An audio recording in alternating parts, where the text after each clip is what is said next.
It's Brian Preston, the money guy. The components to your retirement plan, there's first salary deferral. This is the part you are participating in. You're contributing.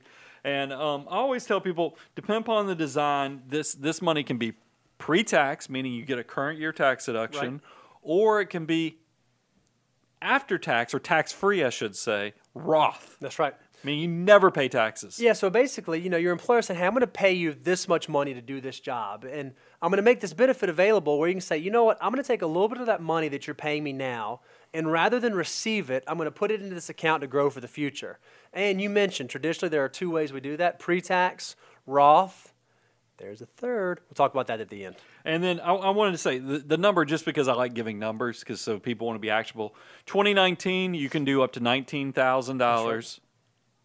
Yeah, $19,000 in your 401k. It's brand new year, so numbers change. Catch up if you're over 50, you can do an additional $6,000 on top of that. So that's your salary deferral component. But there's other parts, as Bo's already hinted at. There's also what's called the employer matching contribution. This is the part, that free money. We tell you if I left a table of bags of money with names on them outside of your day, your day job, you're going to walk by and pick it up. We're even going to have security to make sure you don't pick up somebody else's bag. But yet there's a whole group of people out there in the population that are walking by the table not picking up any bags. So you got to have your employer match. And first you're asking yourself, well, why does an employer even offer a match? Now, look, I'm a small business owner.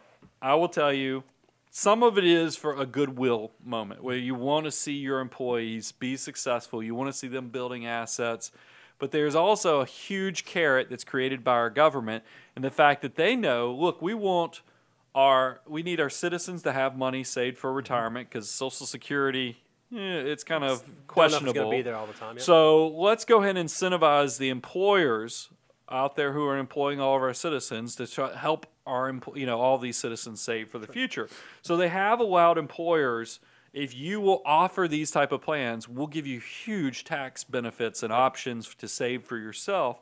That's the carrot that has been put out there for employer matching contributions. It is a great mechanism to kind of serve as a reason to make your company look more attractive. We know a lot of folks who, when they take a job, one of the things they get the most excited for is how generous the employer match is. So it's a great incentive out there for employees too. It's really sort of a win-win. Employers can offer it, get a tax deduction, employees get it, and then this extra bonus in terms of who you work for and what you're doing. The type of match you're going to have in your plan, as well as the strings attached to your match, are really going to be all in how the plan was originally designed or updated.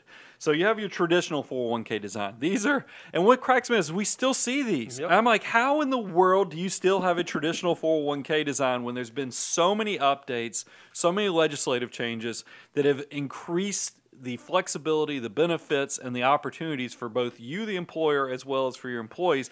So if you work for a company and you have everything I'm about to talk about with a traditional plan, you might want to start hinting at to your HR department, hey, maybe we ought to modernize this thing, kick it up a notch. There's such a good story there. I'm not going to tell it right now, but what you just said about being a squeaky wheel is fantastic. We'll talk more about that in a second. So with a traditional 401k, here's what you probably, if you're in these plans or you ever participate in these plans, lots of testing. All of a sudden you're worried, am I considered highly compensated?